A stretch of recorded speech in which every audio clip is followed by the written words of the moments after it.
오늘 저는 족장들에게 계시된 하나님의 꿈이라는 제목으로 설교를 시작하겠습니다.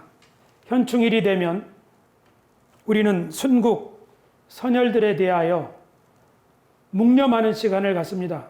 순국, 선열이라고 하는 말은 나라를 위하여 자기 목숨을 바친 윗대의 열사라는 뜻입니다. 조국의 독립을 위하여 자신을 바친 그런 우리 선배들의 헌신 때문에 우리는 자유로운 대한민국에서 지금 살고 있습니다.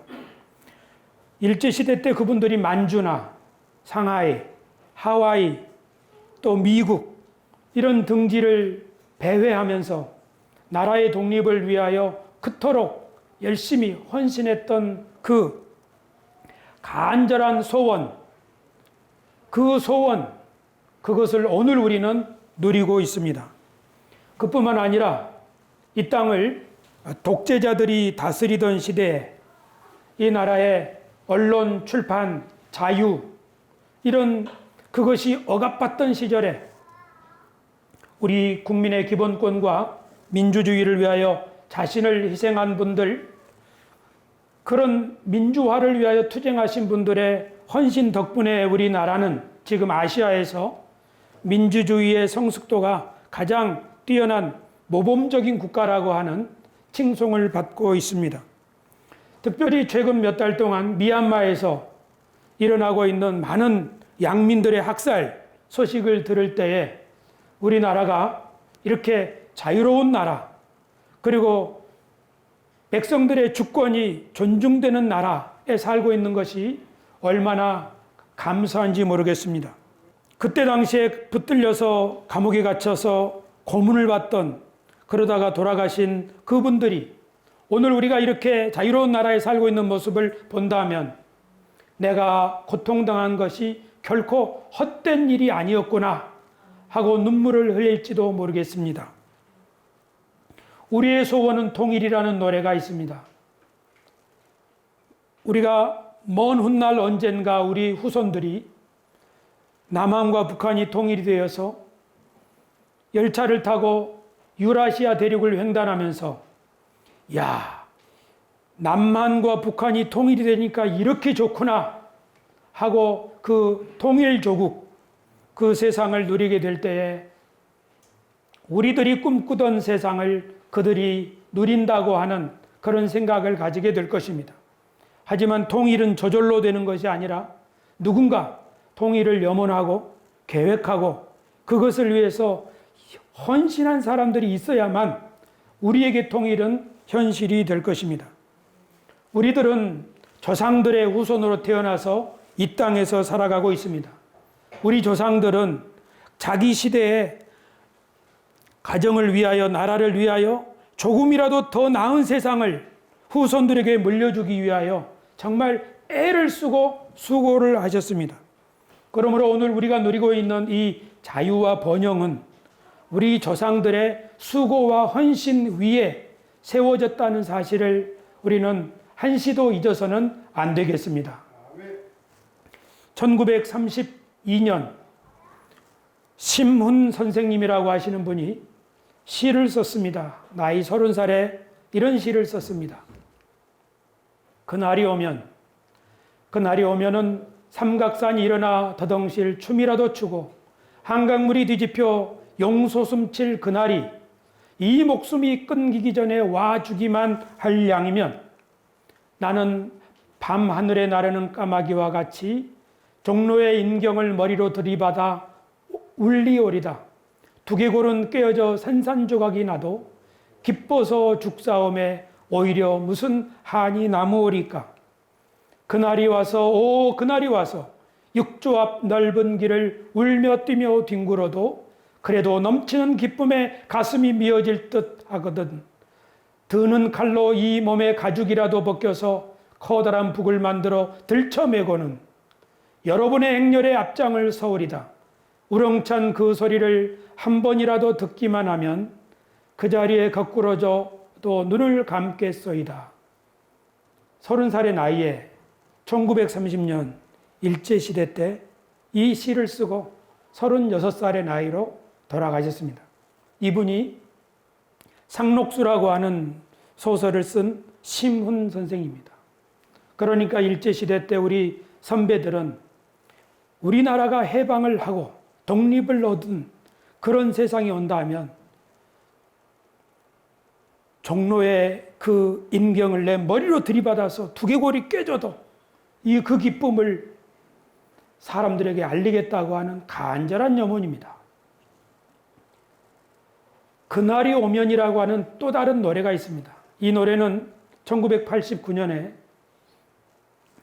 우리나라의 민주화 운동을 위해서 애쓰던 사람들의 수고를 기념하면서 지은 우리나라 대표적인 가수들의 합창 노래입니다. 그 노랫말은 이런 것입니다. 한밤의 꿈은 아니리 오랜 고통 다한 후에 내 형제 빛나는 두 눈에 뜨거운 눈물들 한 줄기 강물로 흘러 고된 땀방울 함께 흘러 드넓은 평화의 바다에 정의의 물결 넘치는 꿈 그날이 오면 내 형제 그리운 얼굴들 그 아픈 추억도 짧았던 내 젊음도 헛된 꿈이 아니었으리 그날이 오면 처음에 그날이 오면은 일제시대 때 우리나라의 독립을 염원하던 사람의 시요. 두 번째 그날이 오면은 독재 정권 시절에 우리나라가 자유로운 나라 국민이 마음껏 자신의 생각을 표하고 또 정치적인 의견을 발표할 수 있는 세상이 오기를 바라는 사람의 그런 노래입니다. 우리는 대한민국 국민입니다. 우리 조상들은 일제의 압제 아래서 인내하면서 사셨습니다. 6.25 전쟁의 참상을 견디셨고 그리고 처절한 보릿고개의 그 힘든 길도 넘어왔습니다. 우리 조상들의 어떤 분들은 돈을 벌기 위하여 독일의 광부로 간호사로 자신의 청춘을 바쳤고 뜨거운 모래가 있는 사막의 나라 사우디아라비아에 가서 돈을 벌기도 했습니다. 우리 조상들의 우리 선배들의 어떤 분들은 월남 전쟁에 가서 목숨값으로 부모 형제에게 돈을 보낸 청춘들도 있습니다. 이 자리에도 계십니다. 이 모든 헌신과 희생을 통해서 오늘 우리 대한민국이 여기 있고 우리가 이 풍요와 번영을 누리고 있다는 사실을 생각한다면 오늘 우리가 누리고 있는 이 자유, 독립, 이 번영은 우리 선배들이 그토록 바라던 그날의 현실이고 그들이 꿈꾸던 그런 세상을 우리가 누리고 있습니다. 그러므로 오늘 우리들도 우리에게 주어진 이 풍요와 번영의 시대를 헛되이 보내지 말고 우리도 아름다운 꿈을 꾸면서 우리 자손들에게 새로운 미래를 열어줄 수 있는 우리들이 되어야만 하겠습니다. 저는 작년부터 우리 교회 표어를 하나님의 꿈을 배우고 바라고 행하자 이렇게 정했습니다. 하나님의 꿈을 우리 마음속에 품고 살아갈 때 비로소 우리 인생을 보람 있는 삶, 의미 있는 삶, 그것을 위해서 열정을 바칠 수 있는 삶을 살 수 있을 것이라고 확신했기 때문입니다. 우리 교회는 오래전에, 그렇게 오래전은 아니지만 월세 교회였습니다. 한 달에 300만 원 이상 되는 비싼 월세금을 내면서 너무 힘들어하던 시절 우리는 예배당을 갖기를 간절히 소원했습니다. 우리는 교회가 평화를 얻기를, 교회가 이제 좀 평안해졌으면 좋겠다 하는 그런 염원을 할 때도 있었습니다. 우리는 우리 교회가 정말 부흥하는 교회가 되기를 염원하고 있습니다. 교우 여러분, 우리에게는 이런 염원들이 있지만, 우리에게 이런 꿈들이 있지만, 저는 오늘 하나님의 꿈과 우리들의 꿈, 이 사이에는 차이가 있을 수 있다는 사실을 좀 생각해 보고자 합니다. 성경 이사야 55장에서는 여호와의 생각은 우리 생각보다 높은데 하늘이 땅에서 높음처럼 내 길은 너희 길보다 높고 내 생각은 너희 생각보다 높다고 하셨습니다.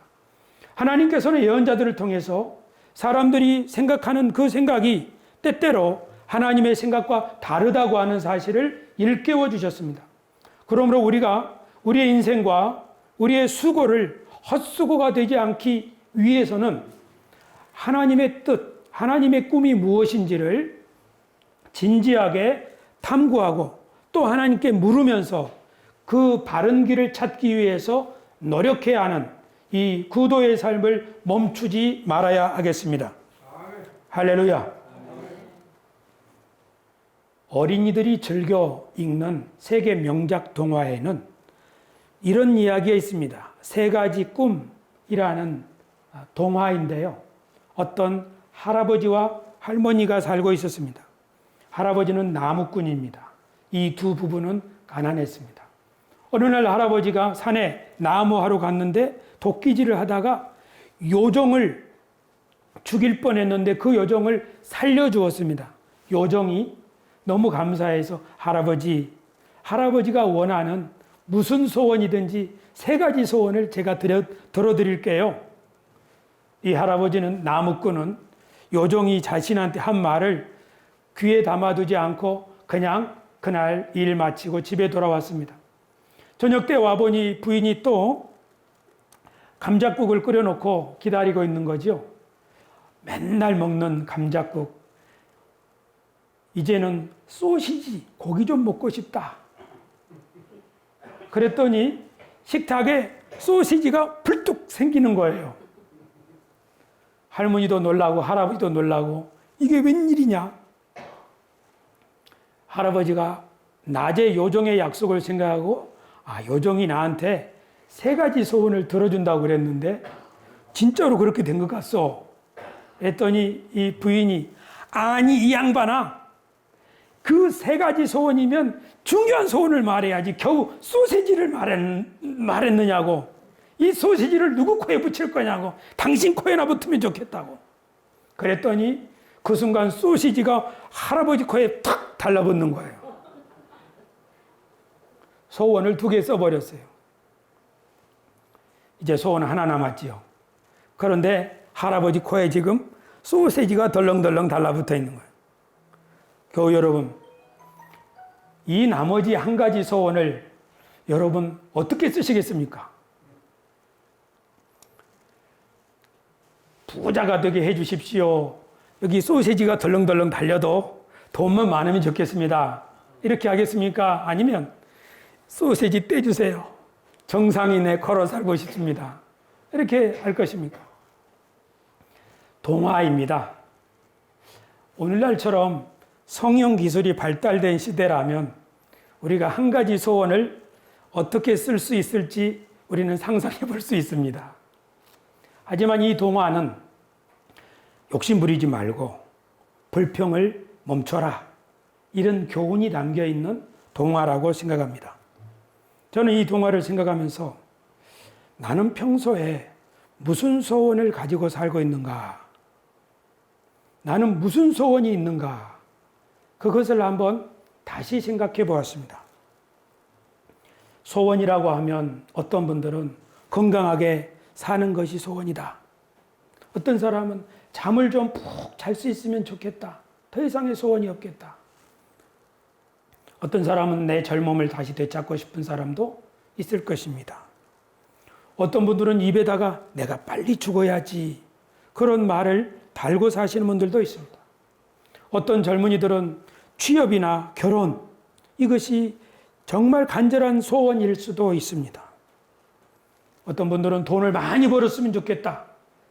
그것이 내 소원이다. 그런 분들도 있을 것입니다. 이 모든 소원들은 때때로 우리에게 염려와 근심을 가져다 줍니다. 주님께서는 염려하며 근심하는 사람들에게 너희는 염려하지 말아라. 너희 하늘 아버지께서는 이 모든 것이 너희에게 있어야 할 줄을 아시느니라. 그러므로 너희는 먼저 그의 나라와 그의 의를 구하라. 그렇게 말씀하십니다. 이 말은 우리들이 먼저 소원해야 할 것이 있다는 뜻입니다. 우리가 먼저 소원해야 될 것, 그것이 바로 하나님의 뜻이요 하나님의 꿈일 것입니다. 사람이 하나님의 뜻과 하나님의 꿈을 저버리고 산다면 우리에게 어떤 기회가 왔을 때 우리는 그 세 가지 소원 앞에서 겨우 소세지 하나 얻은 그 노부부처럼 될 수도 있습니다. 아니면 우리가 성공을 할 때 그 성공이 우리를 더 빨리 멸망의 낭떠러지로 몰고 갈 수도 있습니다. 우리나라에는 졸부란 말이 있습니다. 갑자기 부자가 된 사람을 가리키는 말입니다. 하지만 이 졸부라는 말 속에는 평소에 올바른 뜻을 품지 못하고 부자가 되어서 허랑방탕하게 살아가는 사람을 가리키는 의미이기도 합니다.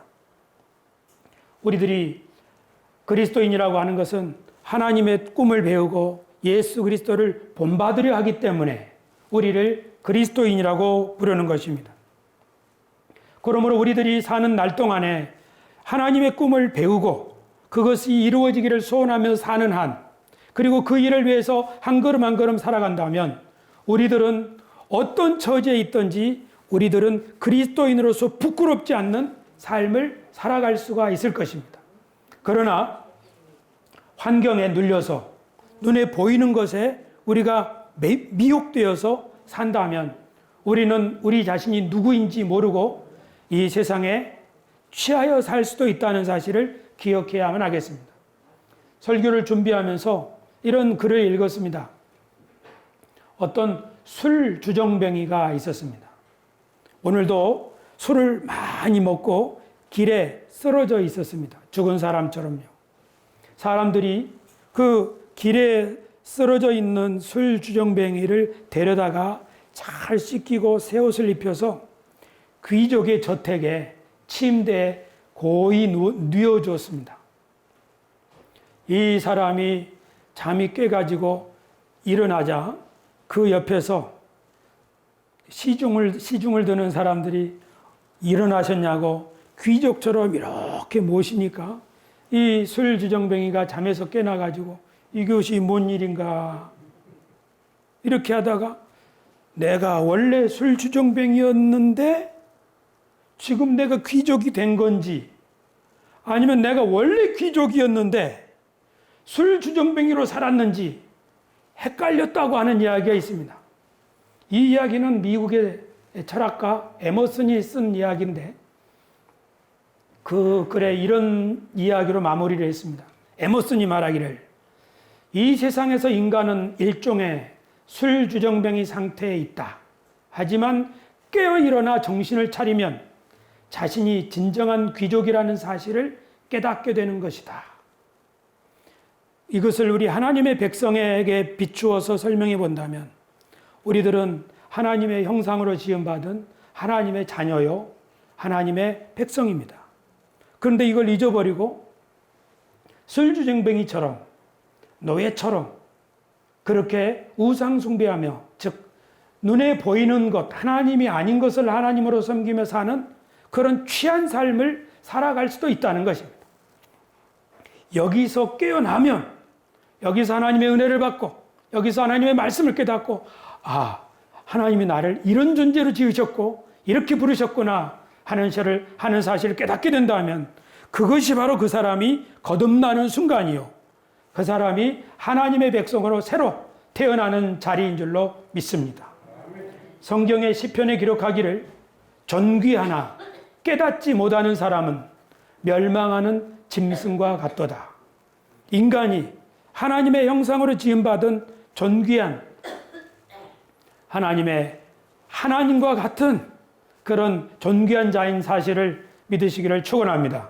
그러나 어떤 사람은 자신이 지금 어떤 형편인지 모르고 허랑방탕하게 살면서도 잘 살고 있다는 사람, 잘 살고 있다고 생각하는 사람에게 요한계시록에서는 이렇게 말씀합니다. 내가 말하기를 나는 부자라 부요하여 부족한 것이 없다 하나 내 공고한 것과 가련한 것과 가난한 것과 눈먼 것과 벌거벗은 것을 알지 못하는도다. 이 두 말씀을 비교해 보면 이 세상에서 어떤 사람은 존귀하게 태어났지만 자신이 존귀한 존재인지 모르고 사는 사람이 있고 지금 자신이 멸망하는 짐승처럼 그렇게 비참하게 살고 있지만 자기 자신이 잘 살고 있다고 착각하는 사람도 있다는 의미가 되겠습니다. 인간이 어떤 꿈을 꾸고 사느냐, 무엇을 소망하며 사느냐에 따라서 그 인간의 삶의 품격이, 그 인간의 삶의 수준이 결정되리라고 저는 생각합니다.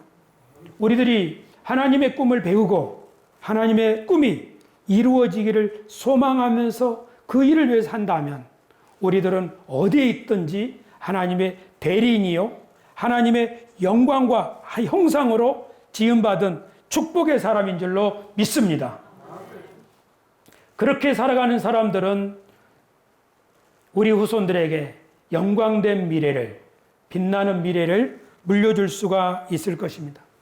저는 그래서 앞으로 7주 동안 성경을 통해서 하나님의 꿈이 어떻게 그 백성에게 계시되었는지, 그리고 믿음의 사람들이 하나님의 꿈을 어떻게 자신의 삶에서 믿음으로 붙들고 살아갔는지 하는 내용을 살펴봄으로써 오늘 우리는 어떻게 살아가야 할지 함께 생각해 보기를 원합니다.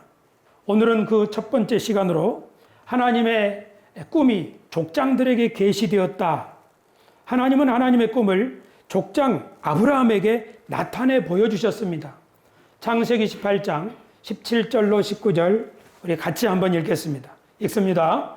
여호와께서 이르시되 내가 하려는 것을 아브라함에게 숨기겠느냐? 아브라함은 강대한 나라가 되고 천하 만민은 그로 말미암아 복을 받게 될 것이 아니냐? 아멘. 하나님이 내가 하려고 하는 일을 아브라함에게 숨기겠느냐? 즉 내가 어떤 비밀이 있는데, 어떤 계획이 있는데 아브라함에게 알려주겠다 하는 것입니다. 하나님이 하나님의 계획을 누군가에게 알려주는 것, 이것을 계시라고 합니다. 하나님은 하나님의 백성들에게 하나님의 꿈, 하나님의 뜻, 그것을 계시하여 주시는 분입니다. 그 하나님의 꿈이 아브라함에게는 어떻게 계시되었습니까? 하나님이 아브라함에게 보여주신, 계시하여 주신 그 계획, 그것은 아브라함아, 너는 강대한 나라가 될 것이다. 그리고 천하 만민은 너로 말미암아 복을 받게 될 것이다. 하나님이 아브라함에게 두 가지를 약속하는 겁니다. 먼저 네가 강대한 나라가 되고 너로 말미암아 천하 만민이 복을 받게 될 것이다. 하나님의 꿈이 아브라함에게 계시되는 순간입니다. 이 하나님의 꿈은 창세기에도 나타나 있습니다. 하나님은 천지 만물을 창조하시고 생육하고 번성하여 땅에 충만하라 하고 새들에게도 물고기들에게도 복을 주셨습니다. 땅에 기는 모든 것들을 지으신 후에 인간을 만드시고 인간에게 말씀하시기를 생육하고 번성하여 땅에 충만하라, 땅에 기는 모든 것을 다스리라. 그러므로 하나님의 계획은 이 세상을 생명으로 충만하게 만드시는데 그 일에 인간, 하나님의 형상으로 지으신 인간을 통해서 그 일을 하시겠다는 말씀입니다. 마찬가지로 하나님이 아브라함을 불러서 내가 너를 복주고 복주어서 크게 만들고 너를 통해서 천하 만민이 복을 받게 하겠다. 이것이 하나님께서 아브라함에게 주신 약속입니다. 하나님이 아브라함에게 이 꿈을 주셨을 때 천하 만민은 어떤 상황이었습니까? 창세기 12장을 보면 하나님이 아브라함을 부르시기 전에 11장에서 사람들은 바벨탑을 쌓고 하나님을 대적하다가 서로 그만 말이 혼잡하게 되어서 뿔뿔이 세상에 흩어져 버리고 말았습니다. 세상의 사람들이 뿔뿔이 흩어져서 하나님과 소통하고 하나님을 예배하고 하나님이 주신 은혜를 받아서 이 세상을 생명으로 풍성한 땅을 만들 이 창조의 목적을 상실하고 뿔뿔이 흩어져 버리게 되었을 때 하나님께서는 그 가운데 한 사람 아브라함을 불러서 다시 한번 창조의 축복처럼 일단은 너를 큰 민족으로 만들겠다. 그리고 너를 통해서 다시 한번 천하 만민이 복을 받게 하겠다. 교우 여러분, 천하 만민이 복을 받는다면 어떤 복을 받겠습니까? 하나님은 천하 만민에게 무슨 복을 주시겠습니까? 천하 만민이 복을 받는다면 천하 만민은 어떻게 되겠습니까? 천하 만민은 아마 하나님이 처음부터 인간을 창조하셨을 때 지으셨던 그 창조의 목적을 이루는 그런 삶을 살 수 있게 될 것입니다. 그것이 무엇입니까? 하나님의 동산에서 하나님을 예배하고 하나님이 주시는 지혜와 은총을 힘입어서 온 땅을 생명으로 풍성한 생육하고 번성하여 땅에 충만한 땅이 그런 세상을 만들게 하실 줄로 믿습니다. 교우 여러분, 수국을 보세요. 얼마나 예쁩니까? 이 수국을 옥상에 올려놓고 물에다 담그고 아침마다 와서 물을 주고 또 비가 내려서 관리를 하니까 수국이 활짝 피지 않습니까? 하나님이 우리 인생에게 복을 주신다면, 우리 인생이 하나님의 복을 받는다면, 천하 만민이 하나님께 복을 받는다면, 원래 하나님이 우리를 지으셨을 때 이렇게 만들어라 세상을. 그러기 위해서 우리가 하나님을 바르게 예배하고 그 하나님께 은혜와 지혜를 공급받아서 우리 일상을 살아간다면 우리의 세상은, 우리의 가정은 이 수국처럼 활짝 피게 될 줄로 믿습니다. 온 세상은 아름다운 꽃으로 만발한 세상이 아니라 어떤 곳은 전쟁이 나고 어떤 곳은 사막이 나고 어떤 곳은 증오가 피어나고 있습니다. 그러므로 아브라함을 부르셔서 너로 말미암아 천하 만민이 복을 받겠다고 하실 때 하나님의 축복이 천하 만민에게 이르게 된다면 예수님께서 제자들을 부르셔서 땅 끝까지 복음을 전파하라. 땅 끝에 있는 모든 사람들이 너희로 말미암아 복을 받으려 할 때 그 말씀처럼 하나님을 바르게 예배할 수 있는 예배의 사람, 그리고 그 예배에서 받은 영감을 힘입어서 우리 삶을 관리할 수 있는 참된 되리인이 될 줄로 믿습니다. 하나님의 꿈이 이루어지는 환상을 본 요한 사도는 요한계시록에서 이렇게 말씀합니다. 우리 같이 한번 읽겠습니다. 시작. 내가 또 들으니 하늘 위에와 땅 위에와 땅 아래와 바다 위에와 또 그 가운데 모든 피조물이 이르되 보좌에 앉으신 이와 어린 양에게 찬송과 존귀와 영광과 권능을 세세토록 돌릴지어다 하니 아멘. 요한계시록에서는 모든 피조물이 하나님과 어린 양에게 경배를 돌리는 모습으로 보여지고 있습니다. 이것이 마침내 이루어질 하나님의 세상이라는 말입니다. 요한계시록 7장에도 이 일 후에 내가 보니 각 나라와 족속과 백성과 방언에서 아무도 능히 셀 수 없는 큰 무리가 나와 흰옷을 입고 손에 종려가지를 들고 보좌 앞과 어린 양 앞에 서서 큰 소리로 외쳐 이르되 구원하심이 보좌에 앉으신 우리 하나님과 어린 양에게 있도다 하니 할렐루야. 요한계시록에 의하면 주님이 다스릴 새로운 세상에서는 모든 민족이, 모든 나라가, 모든 언어를 말하는 사람들이 하나님을 예배하는 모습으로 표현되어 있습니다. 이것을 보면 하나님의 계획은, 모든 민족이 그 복을 주시기 위한 하나님의 계획은 참된 예배자를 세우시는 거구나. 그 참된 예배를 통하여 비로소 인간은 이 세상을 아름다운 곳으로 만드는, 하나님이 다스리는 은혜 충만한 곳으로 만드는 그 일을 감당할 수가 있는 거로구나. 할렐루야.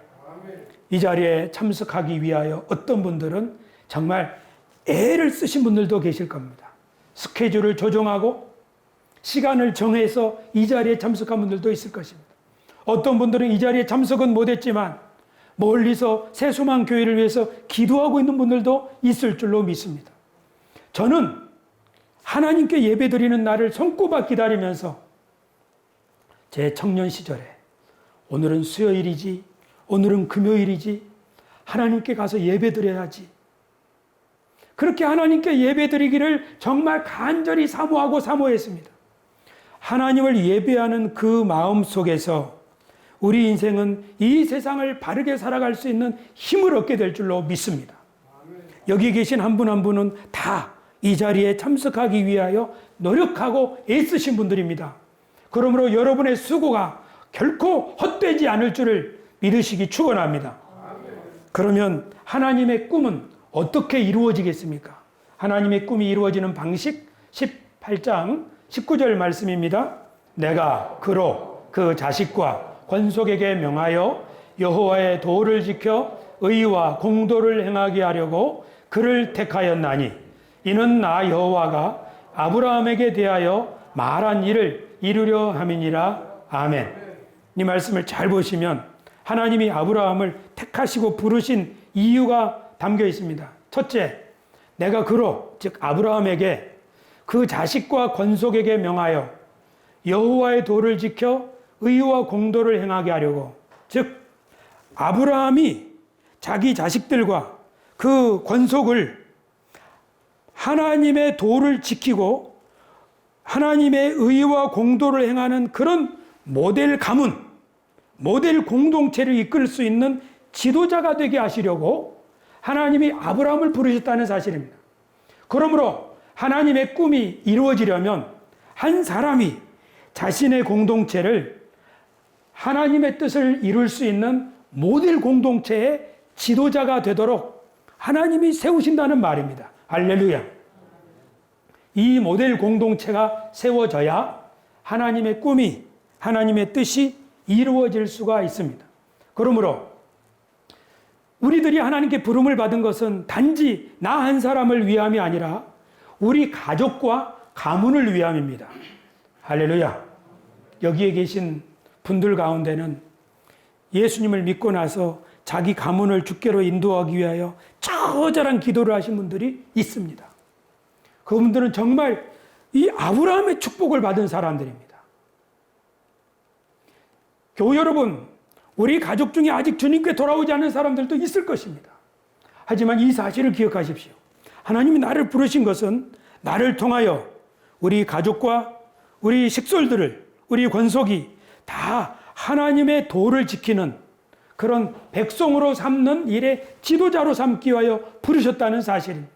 그것은 우리 직장에서도 마찬가지입니다. 내가 영향력을 미칠 수 있는 그 공동체를 내가 신앙의 본을 보임으로, 내가 그들을 위하여 중보 기도함으로 그들을 이끌 수 있는 지도자로 삼기 위하여 하나님이 우리를 부르셨다는 사실을 우리는 잊지 말아야 하겠습니다. 그런데 어떻게 하는 것이 하나님의 도를 지키는 것이냐? 그것을 성경은 의와 공도를 행하는 것이다, 그렇게 말합니다. 성경에 보면 여호와를 경외하며 그 도를 행하는 자마다 복이 있도다 말씀하셨습니다.